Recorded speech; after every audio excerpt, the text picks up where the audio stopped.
San Antonio is not only the seventh largest city in the country, it's also a business. Its products are its people. A skilled workforce is one of the benefits it can offer businesses interested in operating here. City Council District 3 Representative Rebecca Viagran says the communication skills students are learning today will be a critical part of their resume when they enter that workforce. Welcome to BexarCast.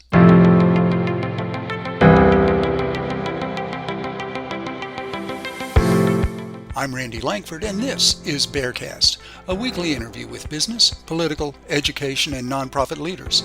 We're examining the relationships between all four and how each one benefits from the success of the other three.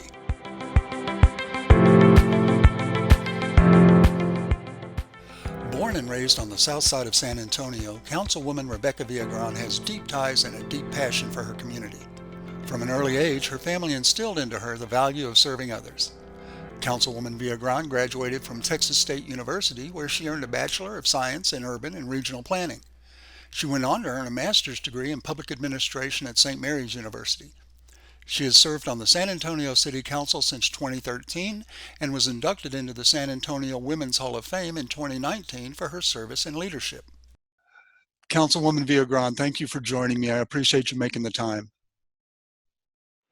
Thank you. Thank you so much for having me. Glad to be here. My pleasure. I'm especially glad to have you here in your role as chair of the Economic and Workforce Development Committee for the City of San Antonio. Workforce development is a big part of what we're doing at BexarFest. And I'd like you to give us a little insight on why having a talented, well-trained workforce is important to the City of San Antonio and everyone in it. Well, thank you again for having me, and thank you for that question. Even prior to the pandemic that we see ourselves in now, one of the things that we would get from, one of the questions we would get from a lot of our large employers and companies that we were trying to recruit to San Antonio was the need for a skilled workforce. And even with industries here within San Antonio, they're asking about our workforce and soft skills and so many different aspects that they are looking for in a workforce. It's so important to have a skilled workforce because we see happening right before our eyes the ability to be trained and the ability to pivot or move into different skill sets or into different industries if needed. We're seeing things happen right before our eyes where advanced manufacturing are happening, where we need some upskilling, where we need some different training. So we need to have a workforce in San Antonio that is adaptable, that is flexible, that is ready to take on any challenge. And I think our best resource in San Antonio is the human resource that we have. And I think we have a community of individuals here that are ready, that are adaptable, that can move from one set of skills to another. And we see that happening in front of our very eyes. But it's important because every industry is looking for particular skill sets. And I think what BexarFest is doing is critical. And I think we need to also train from a very early age that you can start developing these skill sets early on. Absolutely. The festival started out as a way to get high schoolers an opportunity to learn more about media production. We pair the high school kids with a nonprofit organization and they create media. So it's a way to learn how to work the cameras and use microphones and that sort of thing. But I've had teachers tell me that their students are getting much more than that they're learning communication skills and critical thinking skills and collaboration. How important are those skills going to be to those students when they enter the job market? I think those skills are important to those students even now and when they join the job market. To be able to think on your feet, to be able to find solutions in situations, moving from a tactile world into a digital world and knowing that we have to make adjustments on the spot. I think that is critical, and those skills are critical for every single sector, whether it's public sector, nonprofit, or private sector. Because if you are at a private for-profit industry, they want you, the board, the members, the shareholders want to make sure that you have the skill set to find solutions to the problems that come up that day, or to systems. To the nonprofit world, if we're looking for streamlining of certain processes, we need solutions, and we need somebody who's going to be there to be able to communicate with donors, with partners, with clients that you're serving, as well as in the public sector. So they are absolutely critical now to be able to communicate, to be able to paint a picture and find solutions. This is also the first time a lot of these kids have collaborated with adults. As adults, it's in the past, it's always been parent, child, student, teacher, and now it's kind of client vendor. They're dealing with adults on that level. And I've had teachers tell me that they see their students mature and become more confident, more outgoing, because they have that opportunity to practice those skills. Does that make them more employable? Absolutely. Absolutely. It makes them more employable when you have that ability if you already even know the vocabulary and the jargon, what to use, to say. Right. But on top of that, even in, let's say, the hospitality industry, if you know client, vendor, consumer, knowing how to serve, I think that goes a long way. That was one thing, even in the hospitality industry prior to COVID, they were having a hard time keeping individuals in the jobs, just showing up on time, making sure that they're ready to go to work, being respectful in conversation, knowing how to carry a conversation. Those were just skill sets that needed to be learned in certain places. And, in the restaurant industry too, it's hard to teach someone that skill if you don't already have it. But I think it is a skill that is absolutely necessary, from if you're working at a hotel, if you're in the restaurant industry, or wherever you are, you need that skill set, and it's absolutely needed. Another element of the festival is giving students the opportunity to experience what life is like inside a nonprofit in that community service field. And we want them to spend a significant time with the nonprofit. Don't just take the tour, but get a good understanding of not only what they do, but why they do it and how they do it. And we feel like that makes them better citizens when they have that understanding. And hopefully we're going to light a fire in them that'll burn for a lifetime, that they'll want to do that kind of community service. But let me go a little into your backstory. You've been in the city council since 2013, and I know you didn't just wake up one morning and decide, I think I'll run for city council. How did you get that? How did you get that urge to serve? Yeah, no, that didn't happen just one day. It actually, growing up in the south side of San Antonio, family and friends were very active in just the needs that we had in the south side of San Antonio. I was blessed to be able to go to Catholic school for grade school and high school, and I had very good nuns and very good priests and teachers who taught me about social justice.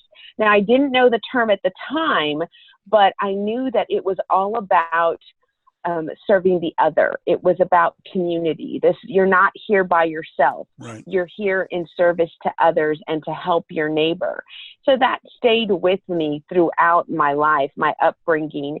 And when I saw back in 2012, I saw the district going in a way that was absolutely disconnected from the needs of the community, I figured, you know what? I have the experience. I have the education. I'm from the area, and no one is going to work harder than me.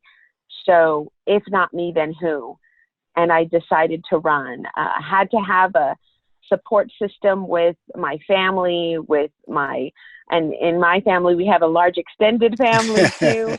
So everybody was on board and cheering me on, and friends. And I will say one thing, when I talk to students in high school or even in grade school, elementary school, I always tell them to look around, because those people that you're in school right now, you will know them 20, 30 years down the road, and they will be a part of your life, and you never know how they're going to help you in the future.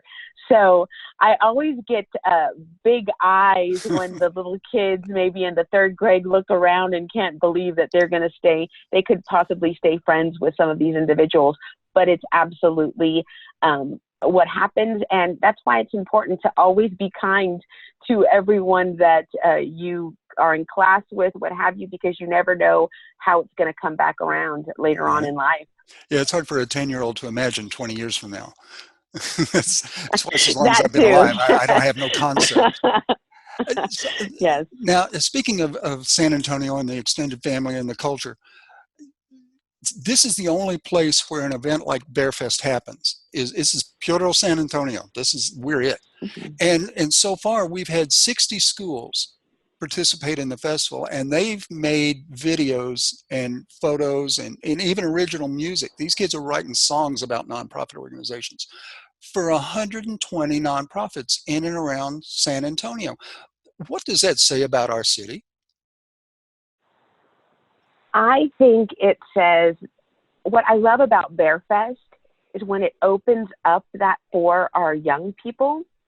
Our young people, one, get exposed to the great diversity of our city, the hidden gems in our city, and then you get buy-in from a whole new crowd of individuals, and they take ownership of that. I know the students probably with the the master singers, with with Mitchell Lake, with everyone that's part of this, with the Earn a Bike, you get buy-in from the students, and then they pass it on.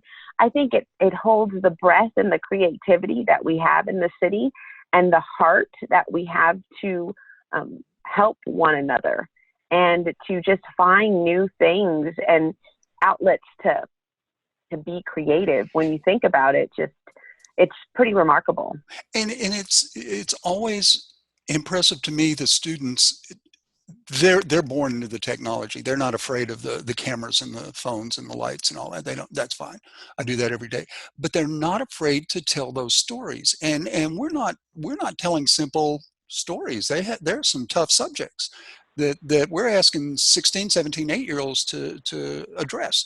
And it's always amazing to me how they just step right up. You bet. There are kids who don't have enough to eat. There are veterans who don't have a place to live. Yeah, I'll tell that story. I'll make this happen. And I feel like we're identifying the next generation of leaders. We're giving those kids a stage, giving them a platform. How can we help them be successful? What can we do to make sure they succeed? I would just say one of the important things that we can do is to connect them to not lose this level of engagement and passion. If they want to tell the story about the kids that are hungry in San Antonio, or the veterans that don't have homes, not just end it with a clip, but how can we continue to nurture that passion, but also get their story out to a larger audience, and then connect them with other like-minded individuals, young people, I think, because it will help them continue to build off of, okay, what is the next step? And then that's where I think the relationship between the adult, and it doesn't even have to be that much older, but the adult and the young person says, okay, now you've identified the issue, you've named some items, what is the next step? How can we think strategically about this to make changes? And I'll just talk from the city aspect. That's why we have our San Antonio Youth Commission. We have young people, high schoolers from throughout the San Antonio Right. area plugged in. And I think what BearFest could possibly do, and I'm just throwing things out, ideas, when you have these students who have completed this story and want to do more, maybe connect them with the San Antonio Youth Commission, That's a and the great Youth idea. Commission say, where do we come up with policies for our city? How do we connect this to the county? How can we think strategically in addressing this? That's how we came up with a lot of different issues. And one thing that I do in District 3 is we have a District 3 Legacy Leadership Initiative. It's of high school students, and it's a leadership program with high school students and with freshmen in college. And we go to we visit different sites in District 3 just to open their eyes of what is happening in our district, Right. and then to learn and identify leadership skills and learn about policy issues and what changes we can make. One of the things we do is we do the Basura Bash, where we go clean up the San Antonio River. And it's amazing what happens after that. As maybe we should ban plastic bags. Maybe we should do something about shopping carts. And I think BearFest and what's come through from BearFest can connect it to the Youth Commission, and you can be strategic that way. I think so. I think that's a great idea. I'll certainly pursue that. Thanks for letting me know about that. Teachers tell me that we pair the schools with their nonprofit in around October, and then we have the premiere in February. So the kids are embedded for a fair amount of time. Teachers tell me that when the kids first find out we're going to be paired with the Mitchell Lake Audubon Center, they go into it with a pretty light attitude. Oh, this will be fun. We get to drag the cameras around. We get to do interviews and play with the lights. But then when they actually go to the nonprofit and they meet the people that are running it, they take it much more seriously. These are real people with real issues, and they're really counting on us to step up. And that speaks to a level of maturity that I don't think high school kids get enough credit for. People tend to think they're not engaged, or they're only taking selfies, or they're self-absorbed. I found in my experience that if you give these students some direction, give them an objective, they'll run toward it. They'll take it and make the most of it. Have you found that? You talk about Absolutely. When we're looking at, I thought of the video with the Mitchell Lake Audubon Society, and where it started, and it talked about as a refuge, but then it also intertwines the climate change and the climate change issue that's happening, and why you could tell in that story the transition that the students made in telling that story, which I loved. And I think once the students really find out and make that connection, it's going to be forever imprinted on them, and they're going to want to help make that change. And I think most students, to your point, when given the objective and when given also the freedom for themselves to find it, they will find it on their own. They will work together, and they will come up with something that is pretty remarkable.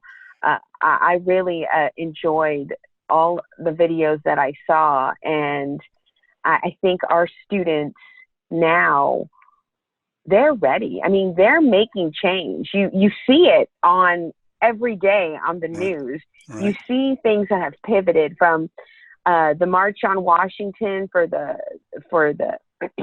gun control. The kids, the high school students put that together. So we're going to see even more of that, I think. Yeah.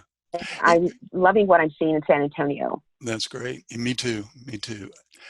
We make a big deal every spring when we have that premiere at the Tobin. The kids get treated like celebrities. We red carpet and gift bags and photographers, and it's a big production. And then they get to see their videos on that giant screen with an audience of 1,000 people in this spectacular showcase that is the Tobin. I have to think that's important in reaffirming I'm talented. I have something to contribute. People seem to appreciate what I'm doing here. How important is just that encouragement element?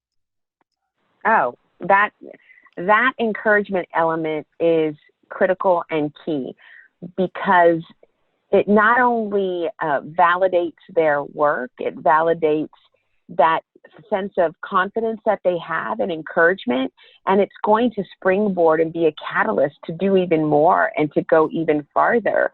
And then I think it helps break down maybe some strongholds or thoughts that people maybe took in themselves, thinking, oh, no, surely, no, this isn't for me. No, I'm not worthy of this. But yes, they're worthy of that. Absolutely. They are worthy of that. And it's interesting to me, this is another one of the unintended consequences that has arisen from BearFest is, if you're a kid, for example, at Harlandale, that I'm really into filmmaking, I really am enjoying this, I want this to be my career. And to your point, well, no, kids from Harlandale don't go into movie making. That's not where they end up. Then those kids from Harlandale go to the premiere and they see kids from 40 other high schools. I'm not the only one. There are other people who have this same itch, this same desire to be a storyteller that I do. That, again, has got to be reinforcing that maybe this isn't such a pipe dream. Maybe this could really happen. And it reinforces that they're not the only one, that there is a community of people who have this same passion, the same vision, and it really helps people to know that they're not alone. Right. And that they have a community of support that could be around them. That's why I think it's so important that BearFest is doing this, and all of those who have tried and who are continuing so hard to make the filming industry, grow here in San Antonio too. Right. I always make it a point, I'm going to give you this opportunity, I always make it a point to thank the teachers when we had the premiere event, because it's not an easy thing to do, to bring a team to BearFest. Teachers have got plenty to do, and they're taking on one more task that requires time, requires resources. And I just always want to make sure that they know that their contribution is being acknowledged. We see you. We understand what you're doing to make this happen. Is there anything you want to say to them? No, I think thank you to the teachers. Thank you for your sacrifice. Thank you for your ability to juggle and to manage so many different things. We know that this is one group of students. You have many others that you work with, but teachers are a critical role in our students' lives every single day. And they're counselors, they're teachers, they're encouragers. And our teachers really are unsung heroes. So I really do appreciate them. And thank you to all the teachers who play a part to make this possible. Well, and thank you. Thank you for being here. Thank you for making the time. Thanks for your insight. Thanks for your